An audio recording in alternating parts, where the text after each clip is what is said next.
Hello, I'm Thomas Hare, Chief Content Officer of the Performance Driven Marketing Institute, a not-for-profit trade association serving companies in the performance and direct-to-consumer marketing world. Welcome to the latest episode of Take 20, created by the PDMI's Brand Response Council. These 20-minute live conversations featuring leaders in the performance marketing world, speaking about the hottest topics in the industry, are scheduled twice a month.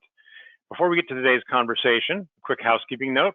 We'll be accepting and addressing any questions from the audience at the end of today's session. If you don't have to wait to ask them, please utilize the questions tab on your control panel to type and send your question in. We'll be collecting those questions and try to get to as many as possible in the final moments of the episode. Today's episode is merges and aggregation, a nice little bit of wordplay that we came up with there. It's the third of a 3-episode series looking at the media landscape.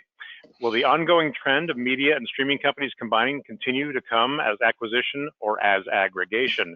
Is there a place for smaller independent streaming services now numbering more than 300? If you have a Roku or anything like that, you know that there's so many out there. Will they join with other like audience services to create their own bundles?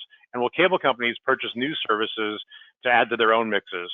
To discuss this and more, I'm happy to welcome our host, Chris Foster, Vice President of New Business at Modern Postcard, and Hello. Today's guests, Doug Bognar, Vice President of Sales and New Business for Apex Media, and Kyle Patten, Vice President of Direct Response at Univision Communications. Welcome. I'll let the three of you take it from here. Thanks, guys. Thanks so much, Thomas. Well, welcome in, everybody, and welcome into the third part of the media landscape. Boy, it's changing, right? Earthquakes, wildfires, floods. The whole landscape is going to be shifting in ways that we can't predict.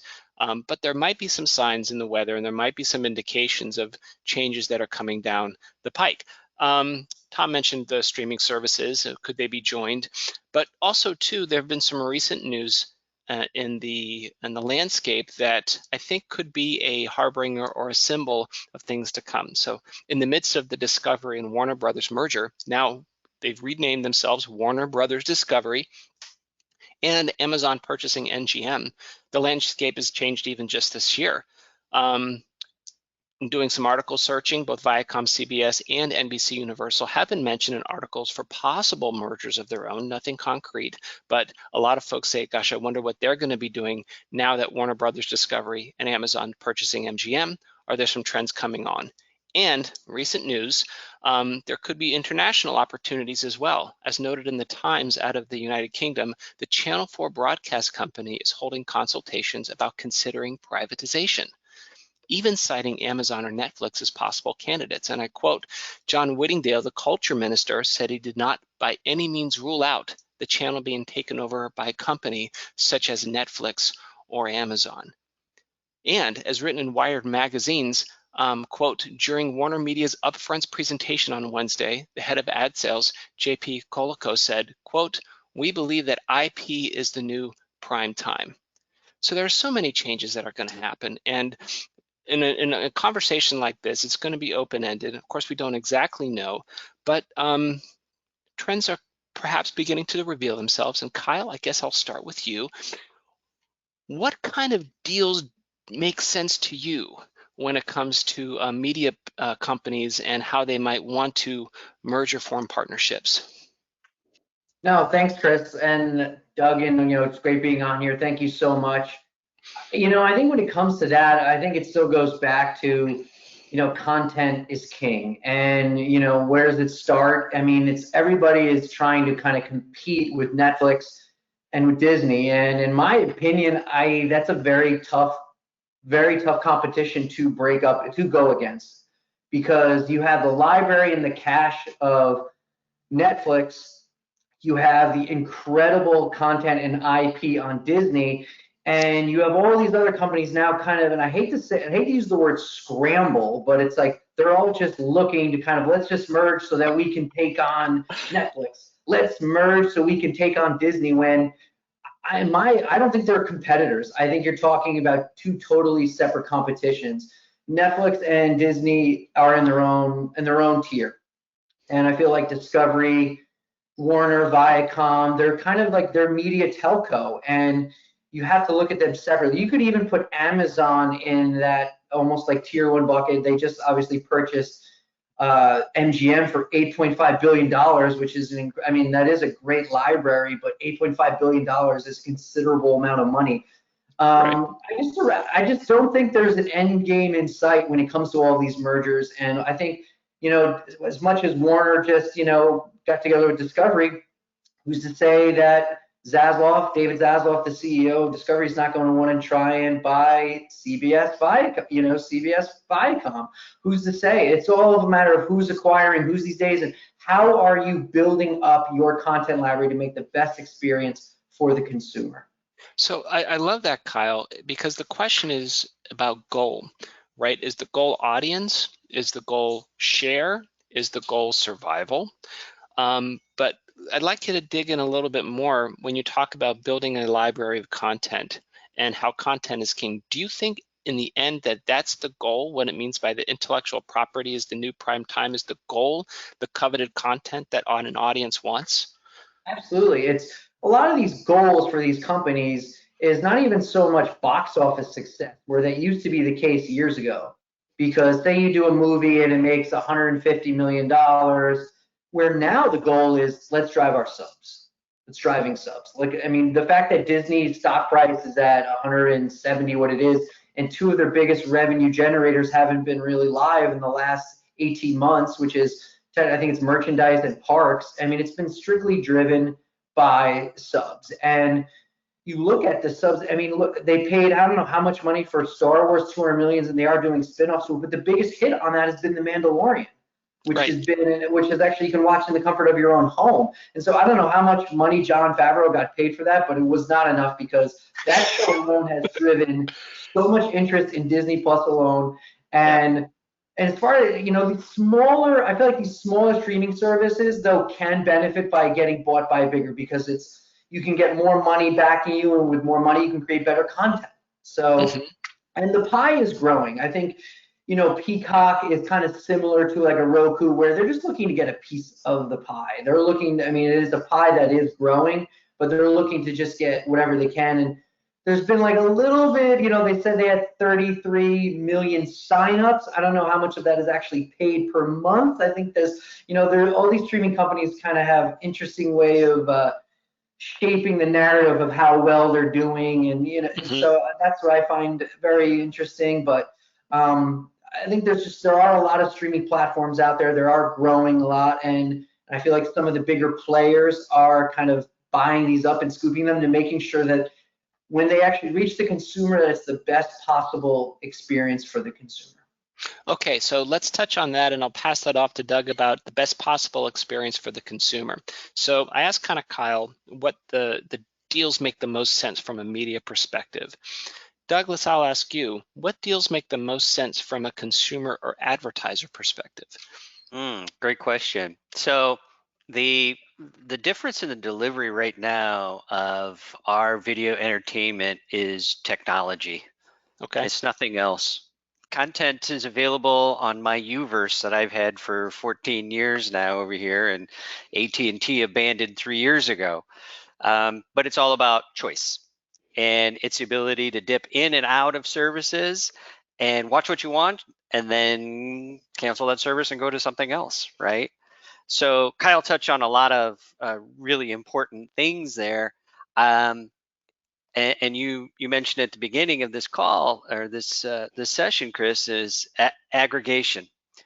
It's re-aggregation. There's a rebundling taking place right now, and it's going to be driven by consumers this time as opposed to content creators. So if you're a niche system, if you're a niche content creator, you have got to pony up with someone else in your same zip code in order to survive. You've heard me say this on other panels. Aggregators win, and they're going to win here as well.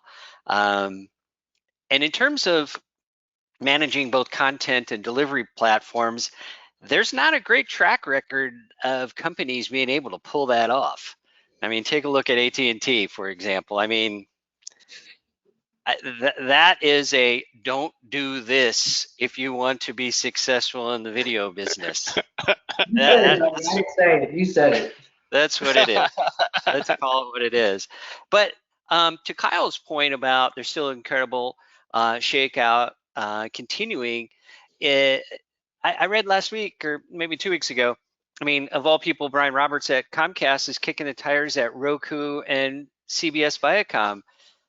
Unlikely to pass regulatory approval, but hey, they started all this by buying NBC Universal several years ago. So you might as well give it a look. But oh, by the way, don't they already own Flex and Peacock? So don't they have a Roku lookalike? And don't they own NBC Universal? So they've got a lot of content, and yet they feel like they need to get bigger.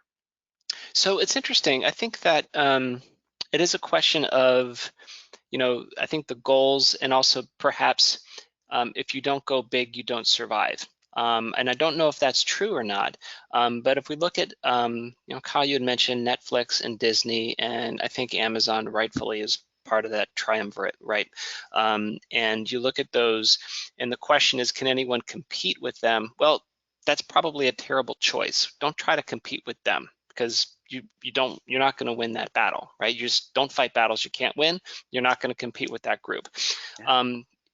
And then how do you, perhaps you aggregate smaller quote unquote tribes of like-minded content so that you don't necessarily get drowned or get lost, but you still are able to take some of that ever expanding pie. I'm reading the book about, strange book about the time, and especially in European history, between the shrinking of the Roman Empire and the Battle of Hastings, which formed Britain, right? At this time, you had the Visigoths, the Ostrogoths, the Vandals. You had all these various tribes aggregating and merging together to try to survive and compete and figure out what their landscape looks and where they're going to fit. It's almost like this. This is the space here where the scramble for merging could bring smaller streaming services together to unite in kind of these tribal units of like-minded content. Where then perhaps they're looking as a group then to get purchased by a larger business. I do want to throw in one other large behemoth empire that could be moving in, the possibility of Google. Doug, are you shaking your head no or shaking your head yes? It's not a possibility. I mean, this is the next battle, and it's the battle for operating systems. Okay. I just read this article this morning, and I thought it was spot on. It's it's Google and maybe Samsung and Amazon to control the operating system of your connected television. And that wields an incredible amount of power. Right. For all of the developers out there who are relying on their content to be noticed and seen, you have to play in their space and their setting, the technical dimensions of how your product is being viewed. So Google's way deep. I don't even, YouTube TV, there's been some recent discussion about should YouTube start a fast? Absolutely. I mean, aren't they that already? But in a more organized sense, where you can subscribe to a certain number of channels, have more of a cable-like viewing experience. Sure. Super easy, incredible built-in viewership base right now. I'm not sure why they haven't done it. Sure, and so when Apple comes up with Apple Originals, my next thought is, why don't they have YouTube Originals? Why isn't there a YouTube series? Kyle, what's your sense? Do you think that's a possibility in the next X number of years? I think it's definitely possible. And, mentioning Apple and why Apple does things, I don't know why, like they bought, Beats by Dre just because like they wanted to, like they'll do something different. They have the cash. They're a monster, and they can do whatever they want. And to Doug's point, yeah, I think Google, these are, you look at the walled gardens, and like they have so much cash, they can do whatever they want. They have super smart people, and they'll do it, and it'll probably be successful. So, I agree. The installed user base is going to be a term all of us are going to learn and have to understand, because when I say that, you've got to think about Microsoft and Xbox and how that installed user base is huge. And what can they do with it? they can do a lot of things with it. It can be just as powerful as any set-top box, any connected television. So what's Microsoft going to do with that? Sure, and what's interesting about that is when you start thinking about it, now we're getting off in the realm of pure conjecture.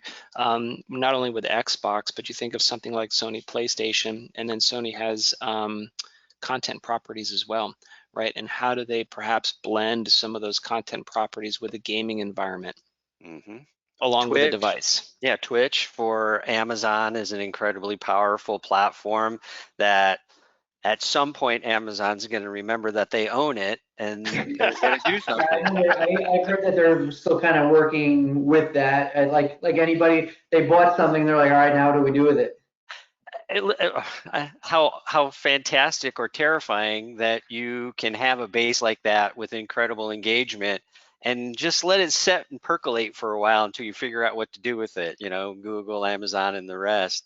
Chris, to your point about Sony, Sony is, I think, one of those content creators who've decided, okay, they shut down their video platform, I think, about this time last year, and now they've made strategic alliances with others for distribution. Really smart, really strategic. They're basically making themselves agnostic in the space so they can go out and do business with a ton of other folks. I just thought they surveyed the market. They looked at the investment necessary to potentially be a competitor and said, we can't do it. Correct. And they made the calculation, we're going to play nice with everyone. Yeah, and what I love about that strategy is that you go into the landscape and you see where you win and if you can win. And for a brand like Sony, they cannot go down to mid-tier or smaller tier brand competitiveness. Doesn't make sense because they're Sony, they're too big. And they're not going to be able to compete with Amazon, Netflix, Disney, Apple. They just won't. Great choice. Okay, well, how do then we play in this landscape? What's our role in this landscape? And so what I'm pretty curious about is, there's, in the Wayback Machine, there used to be clear divisions between content providers and distributors and perhaps, the media channel. Now that's kind of blended, but you still see some people figuring out that they're going to be expert at something. So I guess, Kyle, I'll wrap it up to you. We'll finish up with you. What do you think is going to be the most important thing to be expert in over the next couple of years while you're in this landscape, if you're a mid-tier brand or even a very large, global brand? I mean, I think, going back, you want to just make the experience for the user. You just want the user that, whatever you're charging, whatever premium, them just to have the ultimate viewing experience. And going back to content-wise, and Chris, I said months ago that I didn't think Quibi was going to last, and I kind of called that. You did. You heard it here first at Take 20, folks. Yeah, Roku brought up their content and swooped it up. It just goes to show that people will do anything for some type of original, and and some of the Quibi stuff was good. Don't get me wrong. But Roku snapped it up right away. That was actually a good buy for them. And listen, Jeffrey Katzenberg had a great career, and he's not going to be defined by that. But that just goes to show if you have somewhat of decent content, it will be scooped up.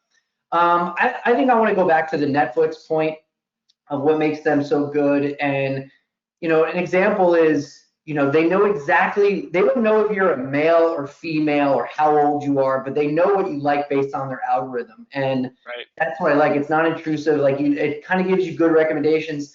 I don't know how many times you've been you've ordered a pizza on then all of a sudden you get a Facebook ad for DiGiorno's, and it's just you're like, whoa, it's a little bit. And it goes those companies like Netflix, like Disney and Amazon. They're all about the consumer experience, and they're all about what makes them so great. And I think they're going to be still dominant in the space. I think you're going to have a lot of other companies. I think Discovery will, and Warner will do very well. I think other companies will start to also be bought up. I could see Univision being bought by someone. We're growing, especially with our AVOD, SVOD service. I could see someone possibly scooping us up in a couple of years. So I think it's never changing. I think this is a landscape that is going to keep revolving and keep keep kind of people buying, speculation, and who's buying who, what are they buying, how are they creating their bundle, and what are they offering. So I think it's never going to change. I think that we're going in the middle of a process, and I think everyone's, no one's, and I mean this truthfully, no one's really safe until everyone's just competing with the other two or trying to compete. And the question is, how close will they come? Great. Well, the mergers and acquisitions and the aggregations in medieval Europe lasted almost 700 years. So we've got some time to flex this out and see where it goes. All right, Chris, go ahead. One more thing I just have to say, and I'm sorry we're going to go over here.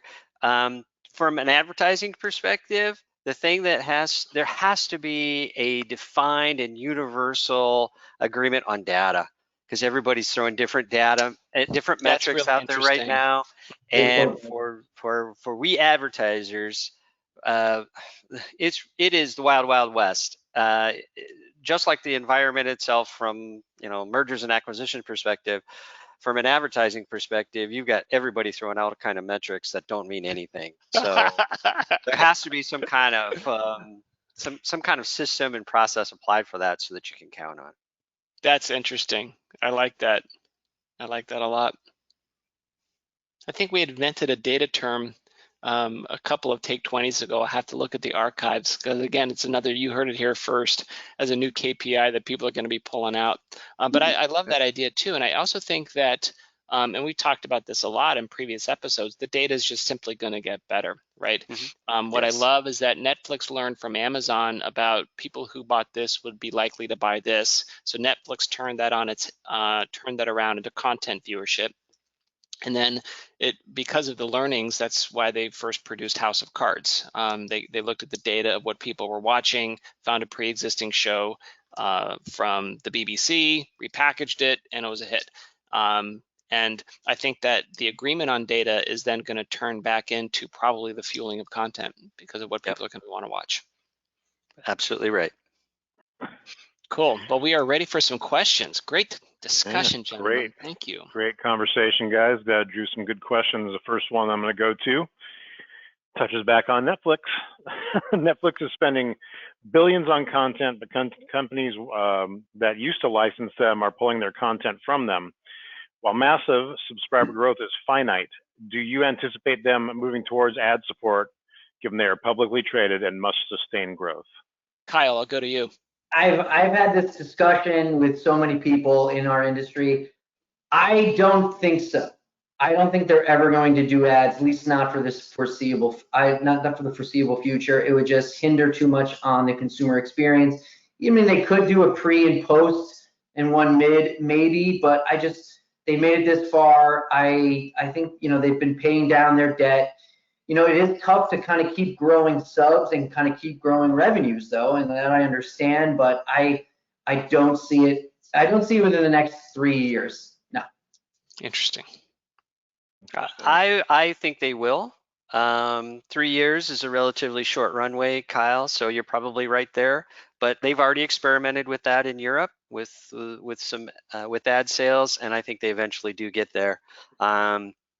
They're probably also going. I think they've already started cracking down on the sharing of accounts as well, which is they didn't really care about for a long time, but now they do.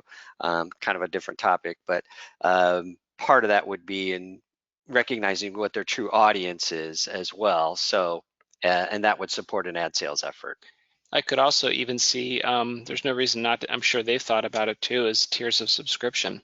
Absolutely. Right? Got one price where you pay for ads and another price where you don't. And a free tier, likely. It's an easy way. Yeah. Yep. All right, Thomas, what else you got? Yeah, another one. In the 80s, consumers had less than 10 channels to watch. By the late 90s, consumers had about 100 channels, and by 2010, hundreds of channels. Today, consumers are beyond channels and just simply have unlimited content. How much is too much content for consumers to view and for advertisers to be able to reach these consumers? I'll jump onto that with a quick history note, just as a reminder. We're as far away from the 1980s as the 1980s were away from World War II, as a note. A lot of fun. Thanks, Chris. Yeah. Thank you.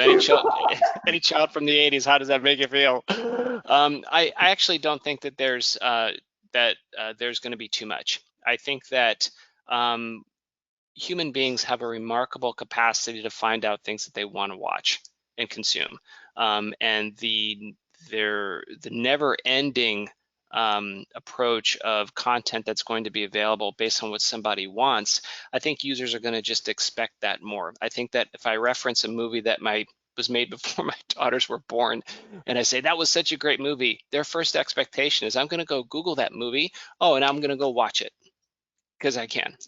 That's my perspective. And social. You have anytime something has any buzz, any sort of buzz, people want to watch it right away. They want to know what they're talking about, and they may like it or may not like it. They may watch only 1 or 2 episodes and they move on to the next thing. Yeah, I agree with you with that as well. Although Roku and I think Netflix, in my opinion, have the best user experience and in terms of how they give you recommendations. It's better than most platforms. I think there's still a lot of tweaking that can go on there for surface and discovery, and we'll continue to see that. And it likely will be led by the consumer electronics manufacturers, and it'll be cross-platform. Excellent answer. Great, good answer. I'm going to give time for just one more quick one, and this one's from somebody who wants you all to put yourselves on the spot. Give us your one big prediction. What's the next big merger? Ooh. Nobody's jumping on that one. I'll say I said it in the beginning. I think in by 2025, Warner Discovery will also own CBS Viacom. I think Zaz would love to put that on his plate. I think he'd love to get sports, NFL, and combine it with the NBA, and I could see that. I'm going to toss out, I think Amazon's going to buy Channel 4. They're a little bit more international from my perspective than Netflix. The whole array of the BBC America being folded into Amazon, all the Channel 4 stuff that happens in all the various, masterpiece theaters from way back in the Wayback Machine, which just rebroadcast BBC and Channel 4 programs. I think that's going to be Amazon's play, because if my wife found out that Amazon owned all of the old Sherlock Holmes and All Creatures Great and Smalls, she'd be all over it. I think that's both of those are great. I'm gonna throw out I don't know, maybe something off base, and Chris, at least I'm a big fan of Vizio, and I'm gonna say Walmart buys Vizio. That's a good one too. That makes sense. Yeah, that's a good one. All right, guys. Hey, I'm gonna pop back on. Thank you, guys. Amazing conversation as always. Had a couple questions we didn't get to. I'll throw them out to you guys in an email afterwards. Maybe we can get an answer and I can share it with the questioner or two. So your next opportunity as a viewer to attend a live online Take 20 episode is Wednesday, July 21st, featuring Shopify's Chris Snyder and tackling the topic, building e-commerce stores that convert. Visit thepdmi.com/take-20 to check out the upcoming schedule and register to attend today. And now that we are within 3 months of this, I'm going to promote this. Planning is in full swing for our first in-person event in 2 years, PDMI West at Hard Rock Hotel, San Diego, October 4th for 6. Badges are selling briskly. More importantly, hotel rooms are booking up, so don't miss out. Visit thepdmi.com/PDMI-West for more information and to register today. Thank you again for checking out this episode of PDMI's Take 20. Enjoy the rest of the day, the rest of your work week. Be well. Take care. Bye-bye. Thank you. Bye. Bye-bye.